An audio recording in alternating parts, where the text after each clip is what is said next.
اعوذ باللہ من الشیطان الرجیم بسم اللہ الرحمن الرحیم. میں teacher Khurshid Ahmad Bhat high school Nowgam zone Mawer district Kupwara سے. پیارے بچوں السلام علیکم ورحمۃ اللہ وبرکاتہ. پیارے بچوں آج ہم پڑھنے جا رہے ہیں اردو کی 5ویں کتاب بہارستان اردو جو نام ہے کتاب کا 5ویں جماعت کے پڑھنے جا رہے ہیں ایک چیپٹر. پیارے بچوں پہلے میں آپ کو سمجھاتا ہوں انسان کو زندہ رہنے کے لیے کن چیزوں کی ضرورت ہے. بہت ساری چیزیں لیکن خاص جو چیز ہیں 3 چیزیں جن کے بنا انسان زندہ نہیں رہ سکتا. پانی، غذا، ہوا.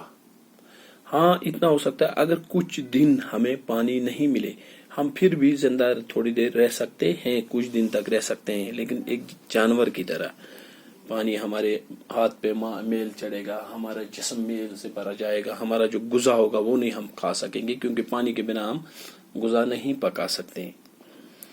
دوسرا چیز ہے غذا. غذا کے بغیر بھی ہم کچھ دن تک زندہ رہ سکتے ہیں اگر ہمیں غذا نہیں بھی ملے. لیکن ایک چیز تیسری ایک چیز ہے ہوا، جس کے بنا ہم بالکل زندہ نہیں رہ سکتے ہیں، جو ہماری زندگی کے لیے سب سے زیادہ ضروری چیز ہے ہوا. ہوا کو ہم دیکھ نہیں سکتے لیکن محسوس کر سکتے. آج جو ہمارا موضوع ہے وہ ہے ہوا. ہمارا موضوع جو ہے ہوا ہے. ہمیں آج ہوا کے بارے میں پڑھنا. پہلے ہی اوپر ایک لکھا ہے اجزا. اجزا ہو گئے حصے، جز کا جمع اجزا. اجزا ہو گئے حصے بہت. آمیزہ گول مکسچر، یعنی آمیزہ ہو گئے بہت، مکسچر ہو گئے بہت جس میں بہت ساری چیز ملے ہوں. خاصیت ہو گیا وصف تاثیر. خارج کرنا ہو گیا باہر نکالنا. توانائی طاقت. قوت مضر ہو گیا نقصان پہنچانے والا.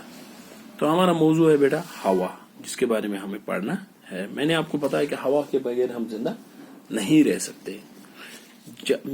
اب ہم پڑھنے جا رہے ہیں ہوا. جب ہم سانس لیتے ہیں تو ناک اور منہ کے ذریعے ہوا ہمارے پھیپھڑوں میں داخل ہو جاتی ہے. ہوا کو ہم دیکھ نہیں سکتے لیکن محسوس ضرور کر سکتے ہیں. اگر آپ فٹ بال کھیلتے ہوں تو آپ کو معلوم ہوگا کہ فٹ بال میں پمپ سے ہوا بھرنے کی ضرورت پڑتی ہے.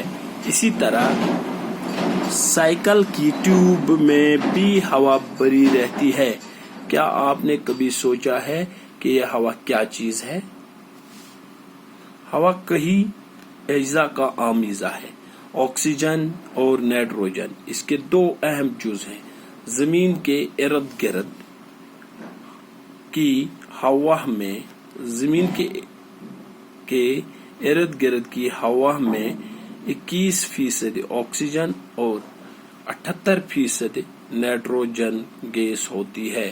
ان کے علاوہ ہوا میں پانی کے بخارات اور گرد و غبار کے چھوٹے چھوٹے ذرے بھی پائے جاتے ہیں. ایک اور گیس کاربن ڈائی آکسائڈ بھی ہوا میں شامل ہوتی ہے، البتہ اس کی مقدار بہت ہی کم ہوتی ہے. آکسیجن زندہ رہنے کے لیے سب سے زیادہ ضروری ہے. سانس لیتے وقت یہ گیس پھیپھڑوں میں پہنچ کر خون میں جذب ہو جاتی ہے اور خون کی گردش سے یہ آکسیجن ہمارے جسم کے ہر ایک حصے تک پہنچ جاتی ہے. آکسیجن ہمارے جسم میں غذا کو بدن کا جز بناتی ہے.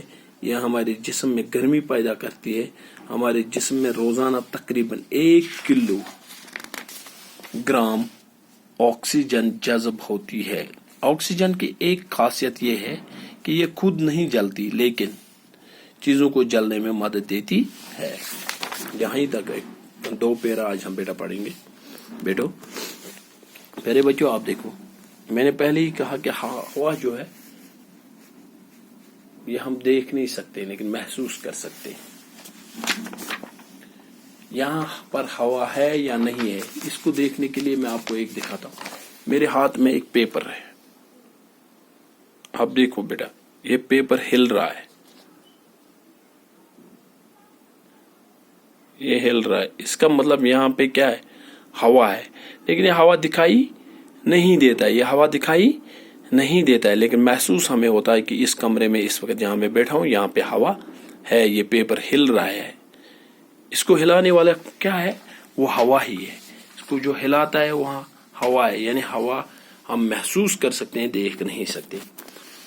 جب ہم سانس لیتے ہیں یہ شاہ کھالا تو ناک اور منہ کے ذریعے ہوا ہمارے پھیپھڑوں میں داخل ہو جاتی ہے. یہ شاہ کھالا تو نستہ کن تہ ہوا کھسان تو اس کن تہ ہوا گژھان، یہ واتان سانہِ شوش نارِ شوشس مز، شوش پہ بکواج سرسی جسمس مز واتان شوشس مز. ہوا کو ہم دیکھ نہیں سکتے لیکن محسوس ضرور کر سکتے ہیں. ہوا چھن اس وچھت ہیکان کہیں مگر محسوس ضروری ہیکان کرت. اس باسان کہ یہ ہوا.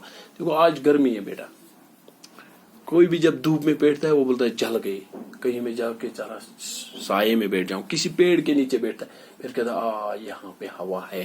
یعنی اس کے جسم پہ اس کے اثرات ہوتے ہیں، ہوا اس کو محسوس ہوتا ہے. تو ہمیں لگتا ہے محسوس ہم کر سکتے ہیں اس ہوا کو. اگر آپ فٹ بال کھیلتے ہوں تو آپ کو معلوم ہوگا کہ فٹ بال میں پمپ سے ہوا بھرنے کی ضرورت پڑتی ہے. پہلے بچوں آپ فٹ بال کھیلتے تھے، ہم اسکول میں والی بال کھیلتے ہیں، جب اس کا ہوا ختم ہو جاتا ہے تو اس کو ہم کھیل نہیں سکتے، وہ چمٹ جاتی ہے. لیکن پھر ہمیں ضرورت پڑتا ہے پمپ کے ذریعے ہم دبا کے اس کو ہوا بھرتے ہیں، ہمیں پتہ چلتا ہے کہ اس میں ہوا بھر گیا، اس کا وزن بھی بڑھ جاتا ہے اور یہ پھیل جاتی ہے، یہ ٹائٹ ہو جاتی ہے. اسی طرح سائیکل کی ٹیوب میں بھی ہوا بھری رہتی. آپ اکثر بچے سائیکل چلاتے ہیں، اس میں دیکھو اگر ہوا نکل جاتی ہے اس کے ٹائر سے، اس کے ٹیوب سے، تو سائیکل چلانا مشکل ہو جاتا ہے اور رگڑا جاتا ہے. تو پھر آپ کیا کرتے ہو، آپ پمپ سے اس میں سائیکل میں ہوا بھرتے ہو. یہ بھی ہمیں معلوم ہے کہ ہوا سے ہی سائیکل کا جو ٹیوب ہے وہ مضبوط ہو جاتا ہے. کیا آپ نے کبھی سوچا ہے کہ یہ ہوا کیا ہے، کیا چیز ہے؟ ارے بچوں یہاں ایک سوال اٹھتا ہے، کیا ہم نے یا آپ نے کبھی یہ سوچا یہ ہوا کیا چیز ہے؟ اس میں کیا ہوا کئی اجزاء کا عام اجزاء ہے. پہلے ہی میں نے بتایا اجزاء ہو گئے حصے، یعنی جو یہ ہوا ہے یہ بہت سارے چیز ہیں، اس میں بہت چیز ہیں. اس میں کیا کیا ہے، اس ہوا کے ساتھ کیا کیا ہے؟ آکسیجن ایک گیس ہے، آکسیجن، اور دوسرا ہے نائٹروجن. دو چیز میں بتا رہا ہوں، آکسیجن بھی اس میں اور نائٹروجن بھی، یہ دو گیسز ہیں اس ہوا کے ساتھ.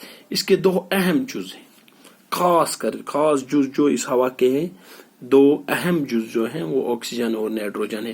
زمین کے ارد گرد کی ہوا میں 21% آکسیجن اور 78% نائٹروجن گیس. اب جو یہ دو گیس ہے ان میں کتنی فیصد ہے؟ جو آکسیجن ہے وہ 21% ہے اور 78% نائٹروجن ہے، اور دوسرا گیس جو ہے نائٹروجن وہ 78%. ان کے علاوہ ہوا میں پانی کے بخارات، آج دھوپ ہے، ابھی پانی جو دریاؤں میں اس کے اوپر جب دھوپ لگتے تو اس کے بخارات ہوا میں چڑھ جاتے ہیں، وہ بھی ہوا کے ساتھ ہوتے ہیں.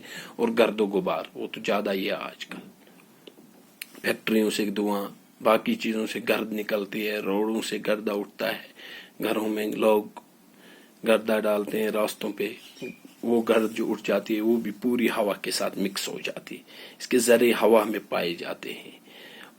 ایک اور گیس کاربن ڈائی آکسائڈ بھی ہوا میں شامل ہوتی ہے. تیسری ایک گیس ہے جو کاربن ڈائی آکسائڈ، وہ بھی ہوا میں شامل ہوتے ہیں، البتہ اس کی مقدار بہت کم، لیکن یہ بہت کم تعداد میں ہوا میں موجود ہوتا ہے. پیارے بچوں آپ کو اب پتہ چلا کیا کیا ہوتا ہے. آکسیجن بھی ہوا میں ہے، نائٹروجن بھی ہوا میں ہے، پانی بھی پانی کے بخارات بھی ہوا میں ہے، گرد غبار بھی ہے اور کاربن ڈائی آکسائڈ گیس بھی ہے. آکسیجن زندہ رہنے کے لیے سب سے زیادہ ضروری. جب آپ پہاڑوں پہ جاتے ہیں کوئی پھیٹی آدمی ہوتا ہے وہ کہتا ہے اوہ میری سانس پھول گئی، یعنی اس کو آکسیجن کی کمی وہاں پہ ہو جاتی ہے. آکسیجن جو ہے یہ انسان کو زندہ رہنے کے لیے سب سے زیادہ ضروری ہے. سانس لیتے وقت یہ گیس پھیپھڑوں میں پہنچ کر خون میں جذب ہو جاتا ہے. جب ہمارے پھیپھڑوں میں یہ گیس پہنچ جاتا ہے یہ آکسیجن، پھر یہ ہمارے خون کے ساتھ مل جاتا ہے. کس کے ساتھ؟ خون کے ساتھ مل جاتا ہے، اور خون کی گردش سے یہ آکسیجن ہمارے جسم کے ہر حصے تک پہنچ جاتی. آپ کو پتہ ہے جو خون ہمارے جسم میں وہ ہر حصے تک، پاؤں کے انگوٹھے سے لے کر سر تک گردش کرتا رہتا ہے. جو ہماری وینے ہوتے ہیں اس میں سے چلتا رہتا ہے، ہارٹ سے باقی جگہوں پہ ہر حصے میں یہ پہنچ جاتا ہے، ہر حصے میں، ہر اجزاء میں یہ خون پہنچ جاتا ہے. لیکن جب اس کے ساتھ آکسیجن ملتا ہے، آکسیجن ہمارے جسم میں غذا کو بدن کا جز بناتی ہے. جب یہ آکسیجن خون کے ساتھ گردش میں لگ جاتا ہے، ہمارے جسم کے ہر ایک حصے تک پہنچ جاتا ہے. یہ آکسیجن ہمارے جسم میں جو غذا ہوتی ہے اس کا بدن کا جز بناتی ہے، یعنی اس کو بھی ہضم کرتی ہے، اور یہ کیا بن جاتا ہے؟ ایک حصہ بن جاتا ہے، ایک حصہ